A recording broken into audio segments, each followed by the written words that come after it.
Ne pensez plus aux événements passés, et ne considérez plus ce qui est ancien. Voici que je fais une chose nouvelle, sur le point d'arriver. Ne la connaîtrez-vous pas? Je mettrai un chemin dans le désert, et des fleuves dans la solitude. Ésaïe 43, versets 18 et 19. Le bon roi Paxalom remporta tant de batailles que tout le monde s'accordait à dire que la couronne de son grand-père lui allait très bien. Il la portait depuis 12 ans, quand il rencontra une jeune femme qui avait été triste toute sa vie. Elle vivait dans une masure en ruine à l'orée de la forêt, non loin du palais. Son père travaillait aux cuisines du château, mais toute sa paye passait dans la boisson, et il laissait sa fille mendier pour ne pas mourir de faim. Chaque fois qu'il était ivre, il la battait, et ne s'était jamais préoccupé de réparer la toiture qui fuyait comme une passoire. Finalement, pour payer une dette, il donna sa fille en mariage à un ivrogne. Il mourut dans son vin la veille du mariage. L'époux de Sophia fut pire que son père, et il la battait encore plus. Dans l'air vif d'un jour d'automne, elle prit son panier et s'en fut dans les bois chercher des mûres et des noisettes, car il n'y avait plus rien dans le garde-manger. Le soleil brillait si joliment à travers les feuilles qu'elle s'enfonça dans les bois beaucoup plus loin qu'elle ne l'avait fait jusqu'alors. Elle savait que la forêt était pleine de monstres, de trolls et de farfadets, mais ils lui faisaient moins peur que les humains qui partageaient sa vie.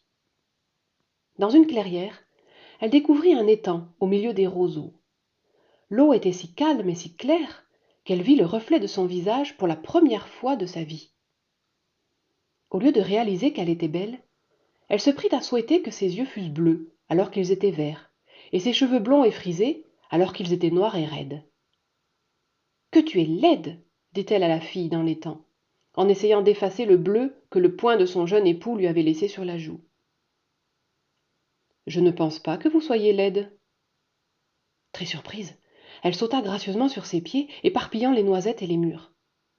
Sa haine d'elle-même avait tellement envahi ses pensées qu'elle ne s'était pas rendue compte de la présence d'un homme grand, en vêtements de chasse, qui l'observait. « Ah, votre Majesté !» laissa-t-elle échapper en lui faisant une profonde révérence. Comme il se taisait, elle fit une autre révérence, puis lentement osa lever les yeux vers lui, ses grands yeux verts. Ils restèrent un bon moment là à se regarder. « Où habitez-vous » demanda enfin le roi. « Au bord de la forêt, près de votre palais, Majesté, » répondit-elle en faisant une révérence pour la 3e fois. « Et pourquoi avez-vous l'air si triste » demanda-t-il doucement en regardant sa joue meurtrie. « Oh, sire, j'ai toujours été triste, » répondit-elle. « Je ne suis pas sûre de pouvoir jouir du bonheur, même s'il venait à moi. » Une charmante rougeur passa sur ses joues tandis qu'elle ajoutait « Vous devez penser que je suis bien vaniteuse, sire, de me regarder pendant si longtemps. Mais je voyais mon visage pour la première fois. » « Vous semblez déçu, » sourit Paxalom. « Je n'aime pas les yeux verts, sire. »« Oh, moi si, » murmura le roi avec douceur. Et il se pencha pour l'aider à ramasser le contenu éparpillé de son panier. C'est alors qu'il remarqua l'alliance de cuivre à son doigt.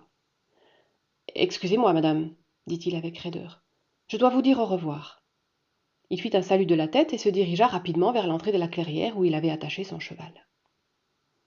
Pendant longtemps, Sophia resta à regarder dans la direction où il était parti. Elle savait qu'elle ne serait plus jamais la même. Lorsqu'elle retrouva le sentier familier qui menait à sa maison, le crépuscule commençait à tomber, mais elle était troublée. Quelque chose clochait. Le soleil aurait dû se coucher à l'ouest, mais voilà que le ciel était cramoisi au nord. À mesure que les arbres se firent moins nombreux, elle se rendit compte que ce n'était pas le coucher du soleil qu'elle voyait, mais sa petite maison en feu. Son mari, qui ronflait, ivre, près du foyer, n'avait pas remarqué la bûche tombée sur le tapis usé. Pendant qu'il dormait, la maison avait brûlé, et lui avec. Lorsque Sophia sortit des bois en courant, ses voisins secouèrent tristement la tête. « Bon débarras, lui dirent-ils, tu seras mieux sans un homme tel que lui. »« Mais j'ai perdu ma maison, sanglotait-elle. Je suis née ici, où vais-je vivre maintenant ?» Le lendemain matin, les ruines noircies semblaient plus mornes que jamais, tandis qu'elle se tenait tristement à la porte du jardin. Peut-être pourrait-elle aller au palais et demander s'ils avaient besoin d'une nouvelle femme de chambre. Un cavalier sortit alors d'entre les arbres, mais elle était trop triste pour lever les yeux. Lorsqu'il descendit de sa monture et se tint près d'elle, elle ne bougea pas, pensant que c'était le bailli qui venait l'expulser. « C'était votre maison ?» Elle reconnut tout de suite la voix. « C'est votre mari qui est mort dans l'incendie ?» Elle hocha la tête et fit une révérence. Il lui demanda doucement: « Où allez-vous vivre maintenant ?»« Oh, votre majesté, murmura-t-elle, je me demandais si vous n'auriez pas besoin d'une femme de chambre. Je fais bien le ménage et je ne coûte pas cher. Je ne mange pas beaucoup. » Le roi savait qu'il fallait une multitude de femmes de chambre pour s'occuper de l'immense palais, mais il ne voulait pas d'elle comme servante. Un regard de ses grands yeux verts avait conquis son cœur à jamais. « Sire, supplia-t-elle, je n'ai nulle part où aller. »« Laissez-moi vous emmener chez ma grand-mère, dit-il enfin. Peut-être qu'à nous deux nous pourrons vous enseigner le chemin du bonheur. » La grand-mère du roi Paxalom était une femme encore imposante en dépit de ses 90 ans. Elle était presque aussi grande que son petit-fils et droite comme une lance. Ses cheveux blancs et soyeux étaient si longs qu'ils touchaient terre. Elle les portait en 2 tresses serrées qu'elle utilisait pour distribuer des tapes cinglantes à ceux qui avaient le malheur de lui déplaire. Derrière sa mine sévère et ses tresses frappeuses, elle avait un cœur doux comme le miel. Elle aima Sophia dès qu'elle la vit. « Oui, mon cher enfant, dit-elle à son petit-fils, lorsqu'elle eut installé la jeune femme épuisée dans un lit à baldaquin. Elle sera parfaite pour toi. Enfin, c'est bien pour cela que tu me l'as amenée, n'est-ce pas ?» Ils se marièrent 1 mois plus tard. Les sujets du roi Paxalom furent un peu étonnés qu'il n'ait pas épousé quelque mystérieuse princesse étrangère. Mais quand ils eurent vu le sourire de Sophia, ils durent reconnaître que leur roi n'aurait pu trouver plus belle reine dans le monde entier. Pourtant, même dans les contes de fées, tout le monde ne vit pas toujours heureux. Quelques mois après le mariage, le jeune roi monta l'escalier en colimaçon jusqu'à l'appartement de sa grand-mère, et, maladroitement assis sur le bord de son tabouret, se mit à parler du temps. Quand il lui demanda pour la 4e fois des nouvelles de ses rhumatismes, sa grand-mère lui donna 2 bonnes gifles avec ses tresses. « Viens-en au fait, dit-elle. Quelque chose te tracasse. »« J'ai l'impression que Sophia n'est pas heureuse, dit le roi Paxalom tristement. J'ai tout essayé. Je lui ai offert des cadeaux, j'ai organisé des bals, engagé des bouffons. Elle sourit toujours et dit merci, mais je sens de la tristesse en elle, et je ne peux rien faire pour la faire disparaître. Une partie d'elle-même est fermée à clé, et j'ai beau frapper à cette porte invisible, elle ne me laisse pas entrer. » « Pauvre Sophia, murmura la vieille dame avec une tendresse inhabituelle. Le bonheur est un art qu'il faut apprendre. « Alors pourquoi ne puis-je le lui enseigner ?» demanda Paxalom. « Je ne suis même pas certain qu'elle m'aime, dit-il tandis que ses yeux s'emplissaient de larmes. Je suis riche et puissant, je peux avoir tout ce que je veux dans le monde, sauf la chose que je désire le plus, l'amour de Sophia et son bonheur. »« Tu travailles trop, dit sa grand-mère d'un ton brusque. Passe moins de temps dans ton bureau et plus avec ta femme. »« Grand-mère, il m'arrive souvent de laisser en plan des ambassadeurs assommants ou m'éclipser de réunions interminables pour m'asseoir près du feu avec Sophia ou marcher ensemble dans le jardin. Mais je ne la trouve jamais. Je demande à ces dames de compagnie où elle est, et elles me disent qu'elle est sortie. Je n'ai pas besoin de leur demander où. Je sais. Elle se couvre de cet horrible vieux châle noir qu'elle portait le jour où je te l'ai amenée, et elle retourne pleurer dans les ruines de sa maison. Grand-mère, pourquoi continue-t-elle à errer dans cet affreux endroit? Devrais-je donner des ordres pour qu'on le détruise complètement et qu'on en emporte les pierres? Surtout pas, s'exclama la vieille reine, en le giflant à nouveau dans son impatience. Un jour elle te demandera peut-être de le faire, mais ce sera sa décision, pas la tienne. Donne-lui du temps. Mais le temps passait, et le mur invisible qui les séparait était de plus en plus haut, de plus en plus épais. Peu de gens s'en rendaient compte. La plupart voyaient une jeune reine faite pour ce rôle. Elle s'efforçait d'accomplir tout ce qui incombe au métier de reine. Elle s'habillait et s'exprimait de façon appropriée et souriait toujours gentiment. Seuls les plus perspicaces discernaient le chagrin dans ses beaux yeux verts. Un matin de printemps, la reine Sophia se réveilla. Le soleil entrait à flots par les fenêtres ouvertes.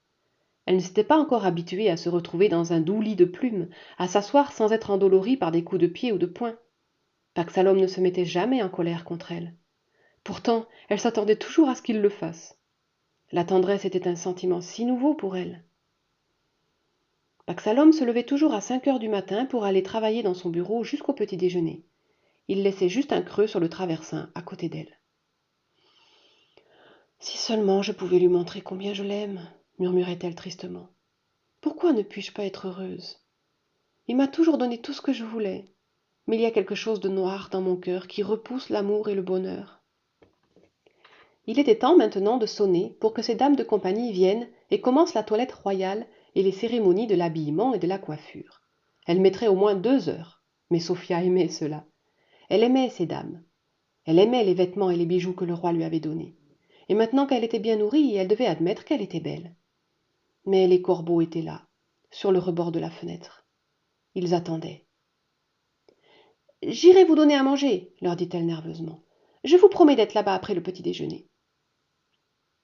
Pourquoi ne me laissent-ils pas tranquille, pensa-t-elle pitoyable.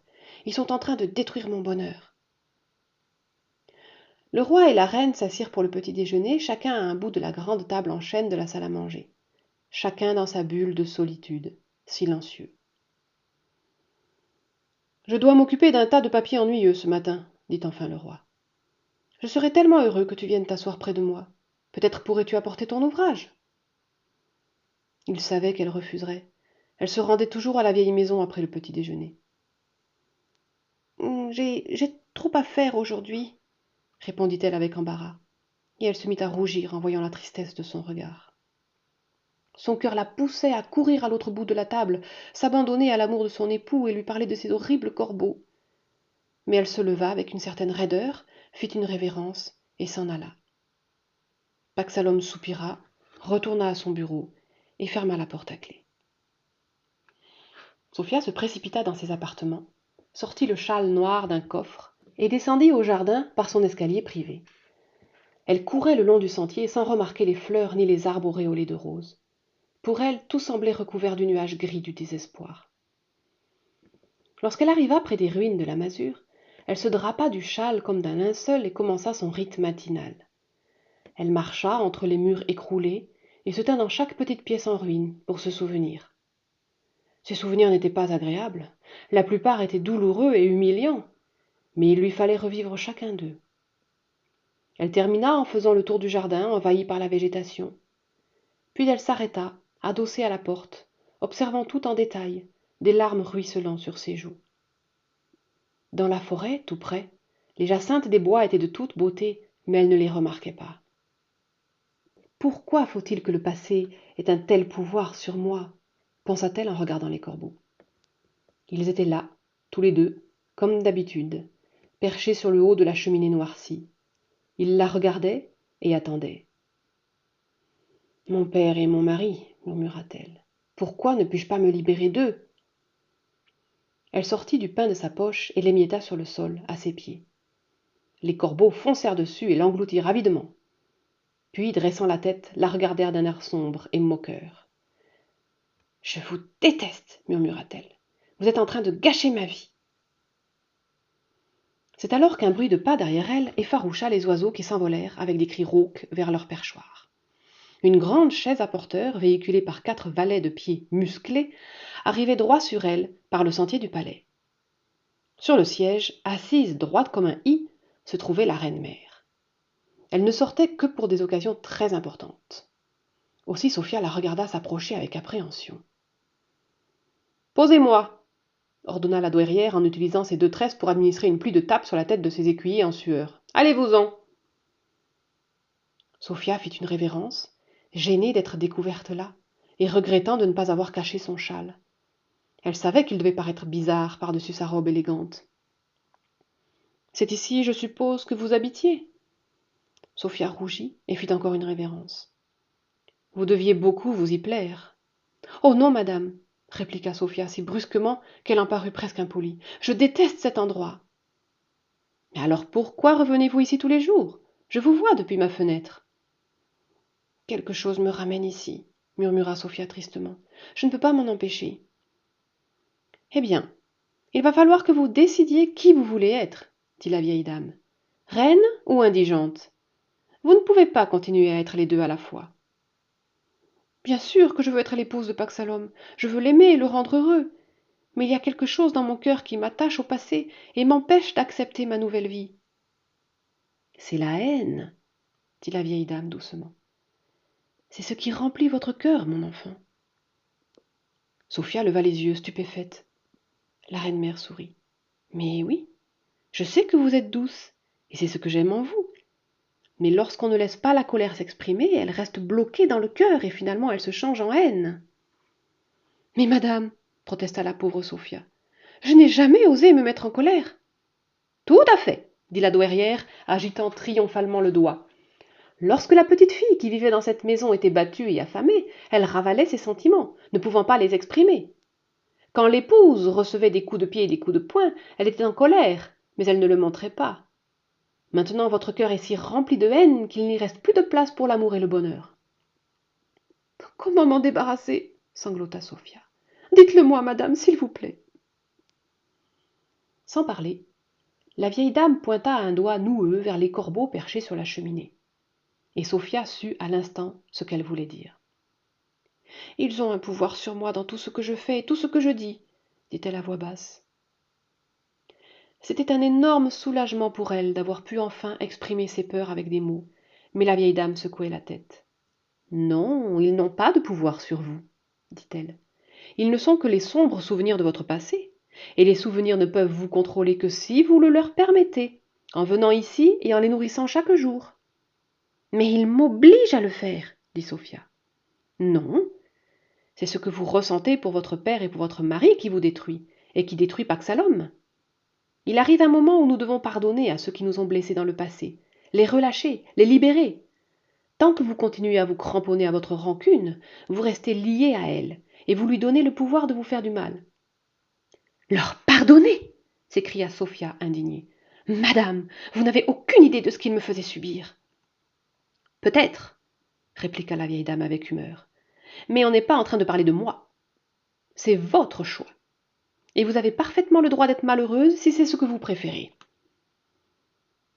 Dans la forêt, un coucou se moquait de Sophia et un pivert insouciant tambourinait pour avoir son déjeuner.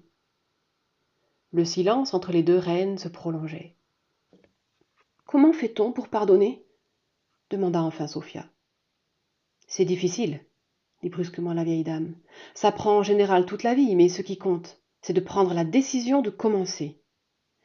Dites à ces corbeaux de s'en aller. Dites-leur que vous ne leur donnerez plus jamais à manger.